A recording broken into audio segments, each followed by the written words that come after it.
En una antigua zona de Caracas se alza una mansión abandonada que el tiempo y el miedo rebautizaron como la Casa del Viento. Lo que alguna vez fue símbolo de riqueza y celebración terminó marcado por una tragedia que quebró a una familia y dejó cicatrices imposibles de borrar. Desde entonces, el lugar parece respirar por sí mismo, persianas que vibran, susurros sin dueño y sombras que recorren los pasillos. Quienes se acercan aseguran que el viento allí no es normal, como si arrastrara voces del pasado. Lo verdaderamente inquietante es descubrir qué ocurre cuando alguien decide entrar. En el corazón de Caracas, Venezuela, hay una vieja mansión que pocos se atreven a mencionar después del ocaso. Los vecinos más ancianos aún recuerdan la carrilada de caballos en su entrada y las risas de una familia altiva que vivió allí hace décadas. Con el tiempo, sin embargo, la abundancia se transformó en tragedia y la mansión pasó a ser conocida por un nombre inquietante: la Casa del Viento. La Casa del Viento no fue siempre un sitio oscuro. Construida en una época en que la ciudad aún latía con antiguas tradiciones y historias familiares, se levantaba como un símbolo de prosperidad: grandes vidrieras, techos altos y corredores que serpenteaban entre patios llenos de flores. Aquellos que la visitaban en sus primeros años hablaban de noches de música y risas, celebraciones que resonaban hasta bien entrada la madrugada. Pero el destino tenía reservado algo distinto para esa casa. Un día de tormenta, una enfermedad repentina cayó sobre los hijos de la familia que habitaba la mansión. La madre, desesperada por salvarlos, recorrió los alrededores suplicando ayuda en vano. Cuando regresó, ya era demasiado tarde.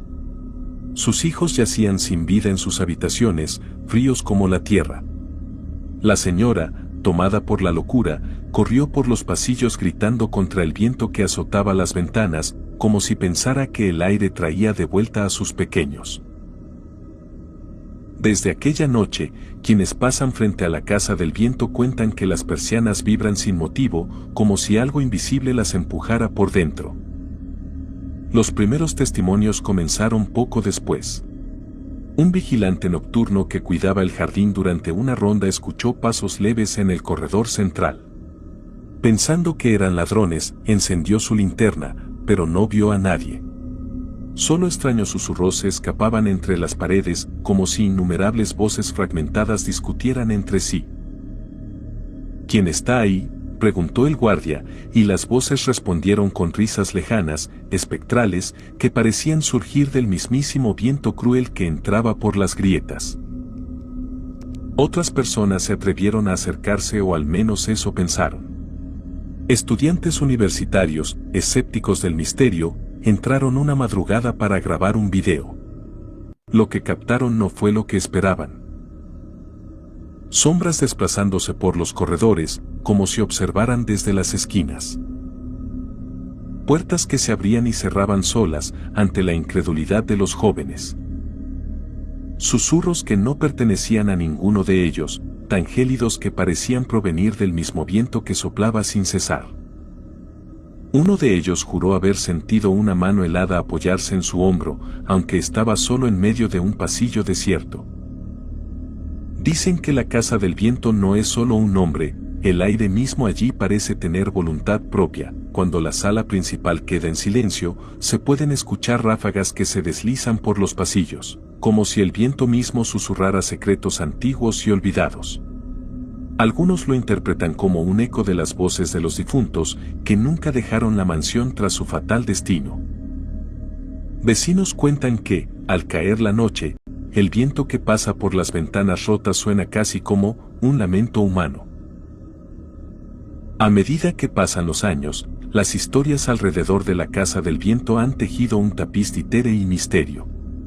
Los más supersticiosos aseguran que la familia jamás salió de esa casa, que algo los atrapó entre esas paredes y que sus almas vagan todavía en cada rincón. Otros dicen que el viento no es natural, sino el eco de sus gritos, haciendo un ciclo eterno hasta que alguien más se atreva a cruzar sus puertas.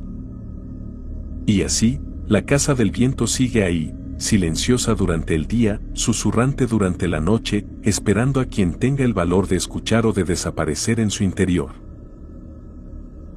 Así termina la historia de quienes juraron no creer en leyendas, pero huyeron sin mirar atrás. La Casa del Viento sigue en pie, burlándose de los valientes de ocasión y de los escépticos con linterna barata. Algunos dicen que todo tiene explicación, aunque ninguno volvió para demostrarlo. Otros prefieren culpar al viento, como si el miedo no tuviera nombre propio. Mientras tanto, la mansión permanece allí, esperando al próximo curioso que entre convencido de que no pasará nada, y salga, si es que sale, con una versión muy distinta de la verdad.